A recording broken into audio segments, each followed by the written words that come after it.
Once upon a time in the shimmering glow of post-war Hollywood, a man named Howard Keel stood tall, literally and figuratively, as the quintessential leading man. Towering at 6 feet 4 inches, with chiseled good looks, a deep baritone voice, and an aura of effortless masculinity, Keel was more than just an actor. He was a symbol of an era. His name echoed through the golden sound stages of MGM musicals, his booming voice a fixture in American households and cinema palaces alike. From the spirited energy of Seven Brides for Seven Brothers to the fiery tension of Kiss Me Kate, Keel's performances seemed destined for eternal stardom. From dust to destiny, the making of Harold Clifford Keel. Howard Keel wasn't always Howard. Born as Harold Clifford Keel on April 13, 1919 in Gillespie, Illinois, he entered a world marked by poverty and hardship. His father, Homer Keel, died when Harold was just 11 years old, leaving his mother, Grace, to raise the boy on her own amidst the stark economic realities of the Great Depression. Young Harold was forced into maturity early, taking odd jobs to help support the household. His youth was marked not by dreams of stardom, but by survival. It's almost poetic that the man who would one day command concert halls and Broadway stages began his life in near silence. Keel's deep voice, the hallmark of his career, didn't surface until his 20s. He wasn't a child prodigy or a trained performer from the start. Instead, he worked as a car mechanic and a truck driver after high school, with no grand ambitions beyond making ends meet. It was during these formative years that fate intervened. After moving to Los Angeles to live with his aunt and working as a messenger for the Douglas Aircraft Company, Harold found himself drawn to music. One day, he heard a recording of baritone Lawrence Tibbett, and something within him awakened. The grandeur, the power, the emotion, it ignited a spark that would change the trajectory of his life. Encouraged by a coworker, Keel began taking voice lessons. This was no small feat for a young man of modest means, but Keel's dedication was unyielding. Soon, his talent could no longer be denied. That booming baritone voice began to take shape, and by the late 1940s, it had become a force of nature. Broadway calls, Carousel, and A Star is Born. Howard Keel's breakthrough didn't come through the glitz of Hollywood, but through the hallowed halls of Broadway. In 1945, under the stage name Harold Keel, he was cast as Billy Bigelow in the London production of Rodgers and Hammerstein's Carousel. It was a daring and emotionally complex role, and Keel brought a raw vulnerability that made audiences weep. His performance didn't just earn applause, it demanded attention. This success led to his debut on Broadway, where he starred in Oklahoma as Curly, once again to critical acclaim. Critics raved about his presence. A baritone that caresses your soul and cuts through steel. One columnist noted, his stage career was red hot, and soon MGM came knocking. The transition from Harold Keel to Howard Keel, the screen star, was almost seamless. His first film with MGM was Annie Get Your Gun, 1950, in which he starred opposite Betty Hutton as Frank Butler. It was a blockbuster, and the chemistry between Keel and Hutton sizzled on screen. Hollywood had a new leading man, and this one could sing, act, and tower over his co-stars in cowboy boots. MGM's Golden Stallion, a musical titan, emerges. Over the next decade, Howard Keel became a staple of Hollywood musicals, often cast as the bold, brash, yet lovable male lead. His characters exuded confidence and masculinity, often playing opposite strong female counterparts in stories brimming with passion and wit. Among his most celebrated films, Showboat, 1951, where he played Gaylord Ravenel opposite Katherine Grayson; Kiss Me Kate, 1953, a cinematic adaptation of the Cole Porter musical in which Keel played Fred Graham; Calamity Jane, 1953, alongside Doris Day as the charming Wild Bill Hickok; Seven Brides for Seven Brothers, 1954, arguably his most iconic role as Adam Ponape, a rugged frontiersman seeking a wife. This was Keel at his zenith. His voice, deep, resonant, unmistakable, became a character in its own right. He didn't just sing songs, he commanded them.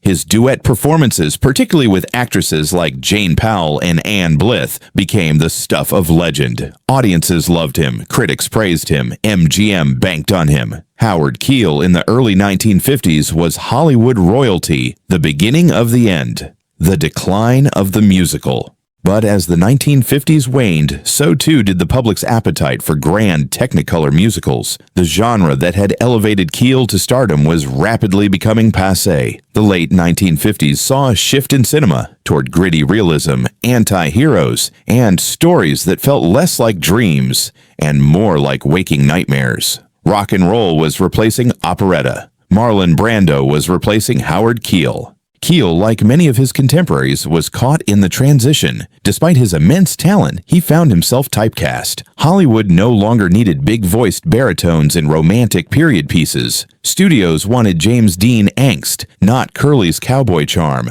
His film roles became scarcer. By the early 1960s, Keel's film career had all but dried up. Offers were few and far between. He returned to the stage, performing in dinner theaters, summer stock, and the occasional television role. For a man who had once been MGM's prized thoroughbred, the change was devastating. Behind the scenes, Keel was struggling. His personal life was fraught with tension. He had divorced his first wife, Rosemary Cooper, and was balancing career frustrations with the demands of a blended family. Though remarried to flight attendant Judy Magamal in 1970, she was 25 years his junior, the industry had mostly turned its back on him. Many believed his best days were behind him. In an era of electric guitars and anti-establishment fervor, there seemed to be no place for a crooning cowboy with a Broadway pedigree, reinvention, and redemption. The Dallas Revival. But Howard Keel was not finished yet. In a twist worthy of one of his musicals, fate came calling again, this time in the form of a wildly popular nighttime soap opera, Dallas.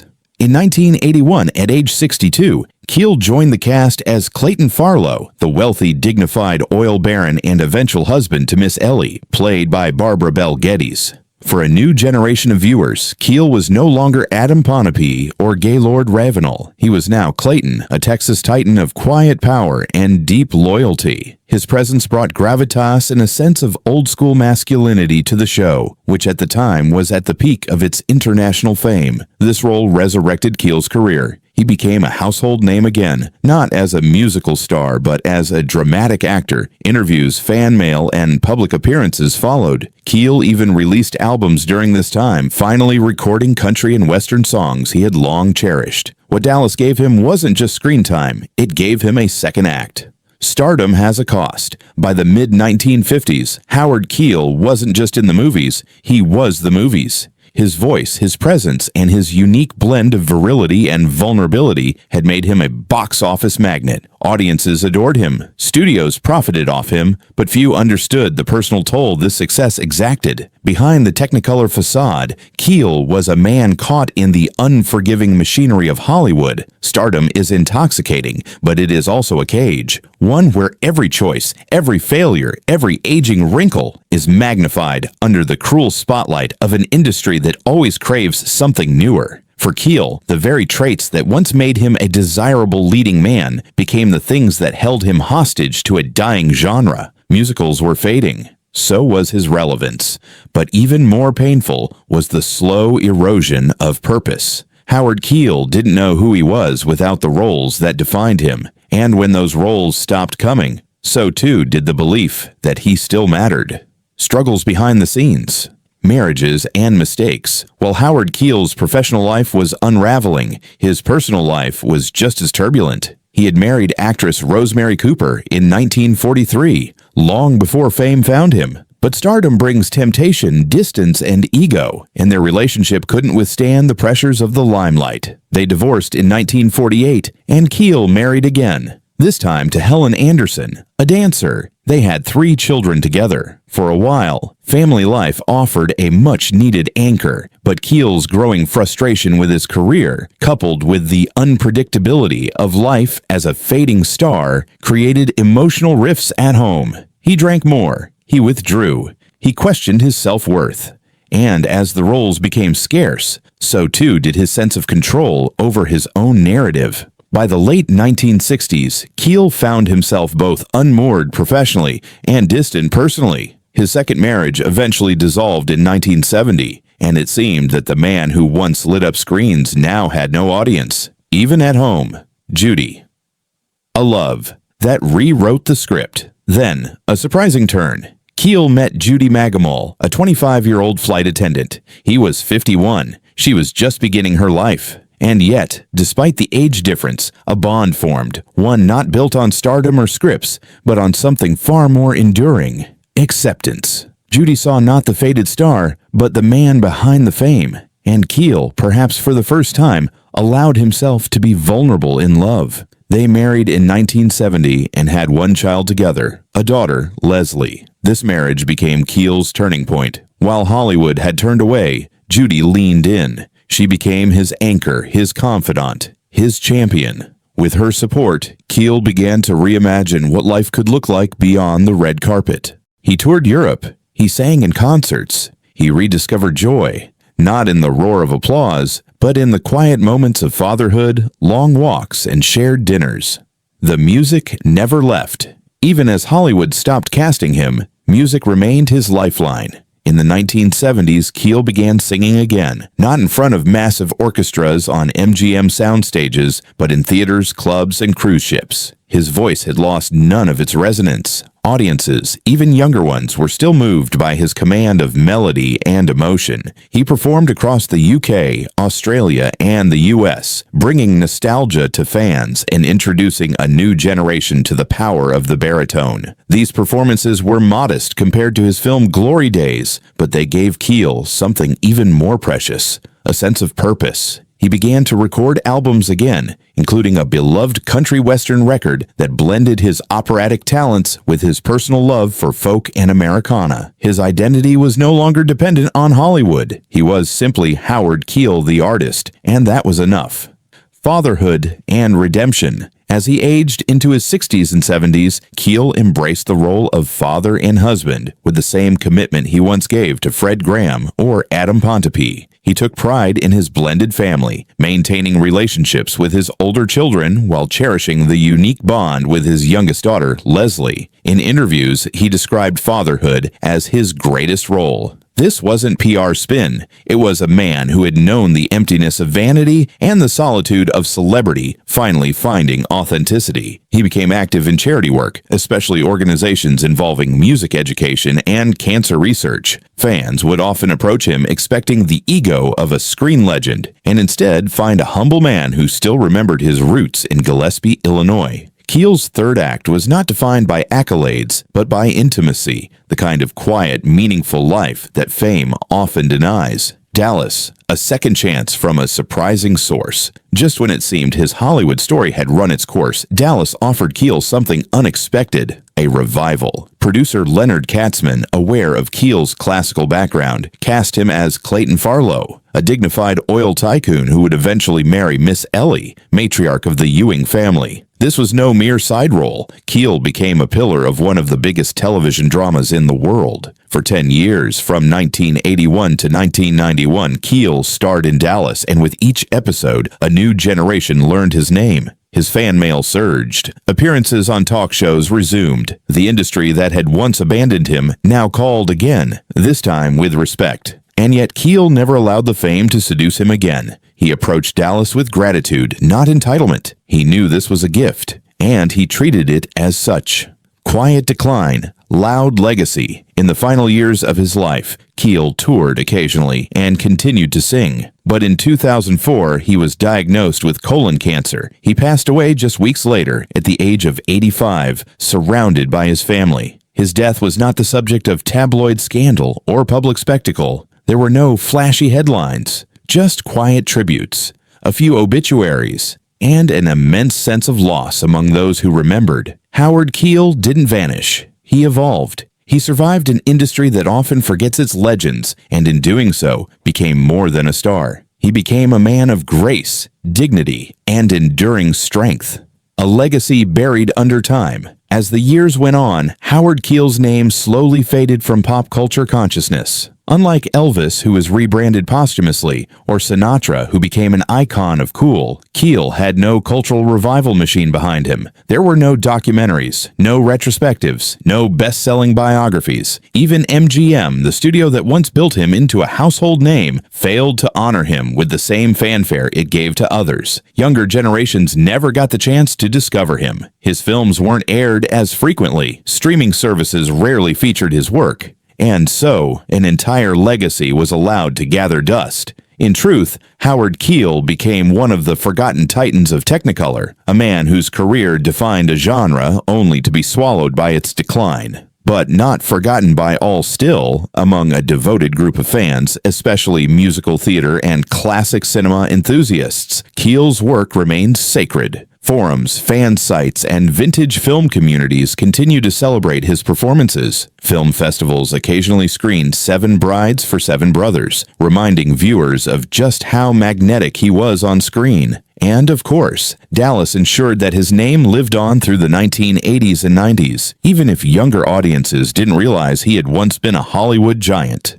There are also tributes scattered across YouTube and TikTok. Clips of Keel singing Bless Your Beautiful Hide or Why Can't You Behave have found new life online, shared by curious fans and nostalgic boomers alike. Slowly, a reappreciation is building. More than a voice. The depth of the man. To understand Howard Keel's enduring relevance, we must look beyond his unmistakable baritone and rugged on-screen charisma. For too long, his legacy has been reduced to the image of a towering musical cowboy or the suave suitor in a colorful Technicolor frame. But Howard Keel was more than a voice, and certainly more than a genre. He was a self-made man, born into poverty, raised by a single mother, and driven by perseverance. He worked menial jobs, learned discipline without privilege, and discovered his talent not in elite conservatories, but through working-class determination. That journey, often lost in glitzy retrospectives, is what makes him relatable today. Keel's humility, his quiet strength, his refusal to be bitter about a shifting industry, these are qualities modern audiences should aspire to, not forget. In an age of instant fame and fleeting celebrity, Keel represents an old-school integrity that feels radical now. Artistry beyond the spotlight. Even when the movie offers stopped, Keel never stopped creating. He continued to tour, to perform, to connect with audiences long after he had ceased to be a marquee name. He played state fairs and cruise ships. He gave charity concerts and impromptu performances at small-town theaters. For Keel, the art mattered more than the acclaim. He wasn't chasing validation, he was sharing a gift. This artistic purity, devoid of ego, is part of what makes his story so compelling. He was also one of the few artists from the classic Hollywood era who aged with grace. He embraced the lines on his face, the graying hair, the slower steps.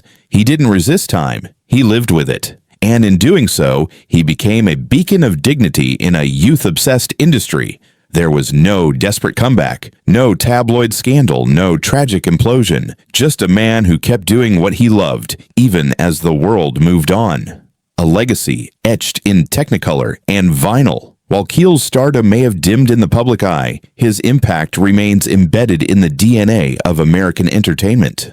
Watch Seven Brides for Seven Brothers and marvel at the athleticism of the dance sequences, the musical precision, the confident swagger of Keel as Adam Ponape. Or revisit Kiss Me Kate and appreciate how he transforms Shakespearean meta-humor into accessible entertainment. These were not simple roles. They required vocal dexterity, physical stamina, and comedic timing. Listen to his renditions of classics like So in Love or The Surrey with the Fringe on Top, and you'll hear not just a singer, but a storyteller. Keel didn't sing at his audience. He sang to them, for them.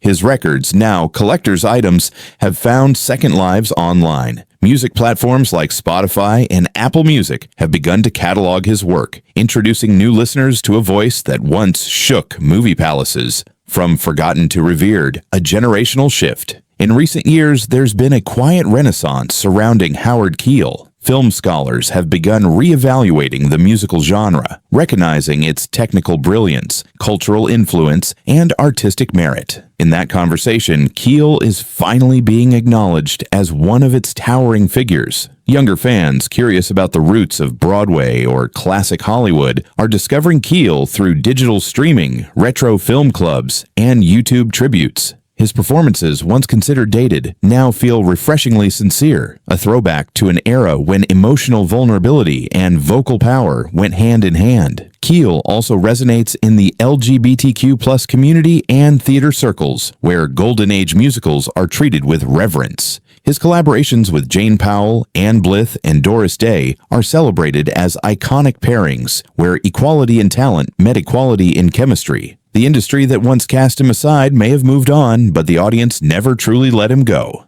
Lessons from a quiet legend. What then can we learn from Howard Keel? That talent alone is not enough. You must be resilient when the spotlight dims. That dignity matters, especially in a business that often rewards scandal. That fame is fleeting, but passion can last a lifetime. And most of all, that being forgotten by the machine doesn't mean you're forgotten by the people. Howard Keel is a testament to grace under pressure, to working-class artistry, to sticking to one's values in an industry that often punishes such choices. His life reminds us that the measure of a man isn't how long he shines, but how brightly he endures once the shine fades. Encore, a voice that will never die. Howard Keel may no longer walk among us, but his voice will never die. It lives on in recordings, in films, in memories passed down from one generation to the next. It lives in the musical crescendos that once swept audiences into dreams, in the booming laugh that made cowboys charming, in the strength of a man who refused to break. When we ask, what the hell happened to Howard Keel?